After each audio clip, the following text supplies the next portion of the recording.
ETF index mutual funds నేర్చుకుని stock మార్కెట్లో రాణించాలనుకుంటున్నారా? వెంటనే ఈ నెంబర్కి కాల్ చేయండి.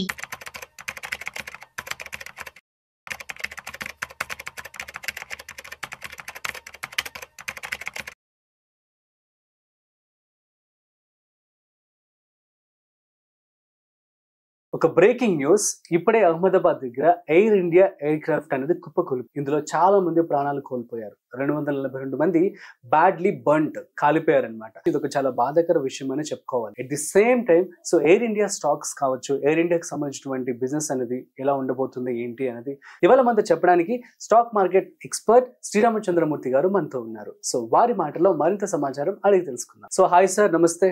నమస్తే అండి సార్, ఈ విషయం చాలా బాధాకరం అని చెప్పుకోవాలి. సో అవునండి. ఎంతమంది ప్రాణాలు కోల్పోవడం జరిగింది ఈ యొక్క ఎయిర్ క్రాఫ్ట్ క్రాష్ లో. అయితే దీనికి సంబంధించి మీరేమంటారు? At the same time stocks గురించి. నిజమండి. అసలు యాక్చువల్ గా ప్లేన్ ల్యాండింగ్ మన వీడియోలో చూస్తుంటే కూడా అసలు ఏమైంది తెలియదు. 1 minute లోనే అంతా జరిగిపోయింది. గాలిలో ప్రాణాలు అదే జరిగిపోయింది. చాలా వరకు ఏమవుతుందంటే ఎయిర్ క్రాఫ్ట్ ఇప్పుడు లాస్ట్ 10 years నుంచి ప్రైవేట్ ఎయిర్లైన్స్ వచ్చాక ఈ యొక్క సెక్యూరిటీ కానీ మెయింటెనెన్స్ కానీ చాలా బాగా తీసుకుంటున్నారు. అంతకు ముందు మనకి ఈ మధ్య కాలంలో 10 years లో ఎప్పుడు జరగలేదు. ఎక్కువ లేవు రేర్ అని విన్నాం. కానీ ఇప్పుడు ఏమైందంటే ఇప్పుడు ప్రైవేట్ ఎయిర్లైన్స్ రావటం వల్ల వాళ్ళ యొక్క రిప్యుటేషన్ పాడైపోతుంది కదా. అందుకని వాళ్ళు ఏంటంటే చాలా ఎక్కువ చేశారు. దానివల్ల ఎక్కువ మంది ఇండస్ట్రీకి ఇప్పుడు మనం అందరం కూడా ఫ్లైట్స్ జర్నీ తక్కువ రేట్ లో కూడా సామాన్యుడికి ఎఫర్డ్ అయ్యే రేట్ లో పెట్టారు కాబట్టి ఎక్కువ మంది జర్నీ చేస్తున్నాం. అంతకు ముందు మీరు 10 years బ్యాక్ చూసుకుంటే ఇంత అసలు ఫ్లైట్లు లేవు, ఇన్ని ఫ్లైట్స్ ఇన్ని రూట్స్ లేవు.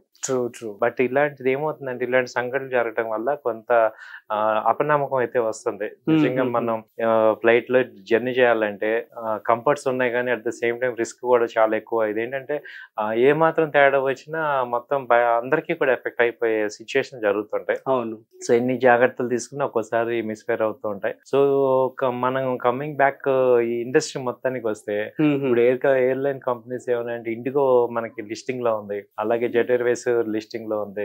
సో వీటన్నిటికీ ఏమవుతుందంటే ఆ షేర్స్ కొంత ఎఫెక్ట్ అయ్యే అవకాశాలు అయితే ప్రెసెంట్ ఒక పానిక్ లాగా వచ్చే అవకాశాలు ఉన్నాయి. అవునా?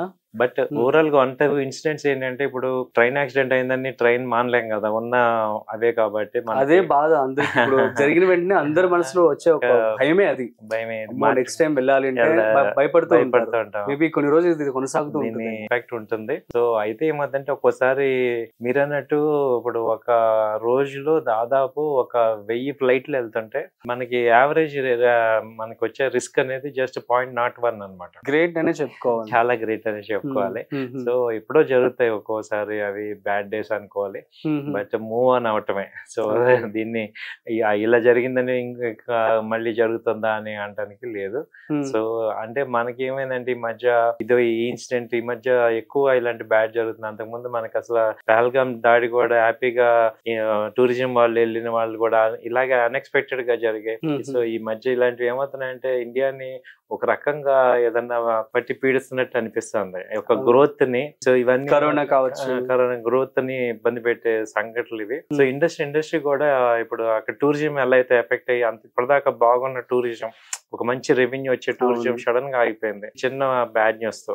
ఎవరు వెళ్ళాలన్నా భయపడతారు ఆబ్వియస్ గా. సో సేమ్ అలాంటి సిచ్యుయేషన్ ఇక్కడ కూడా మళ్ళీ ఇండియన్ ఏవియేషన్ లో జరగటం అనేది కొంచెం బాధాకరమే. కాకపోతే ఏంటంటే ఆ కొంచెం ఇవి 0.01% అనమాట. చాలా రేర్ గా జరుగుతాయి కాబట్టి ఎవరు పెద్దగా టెన్షన్ అవ్వాల్సిన అవసరం లేదు. సో నెక్స్ట్ ఫ్లైట్లు మామూలుగానే వెళ్తాయి. Super sir, thank you so much.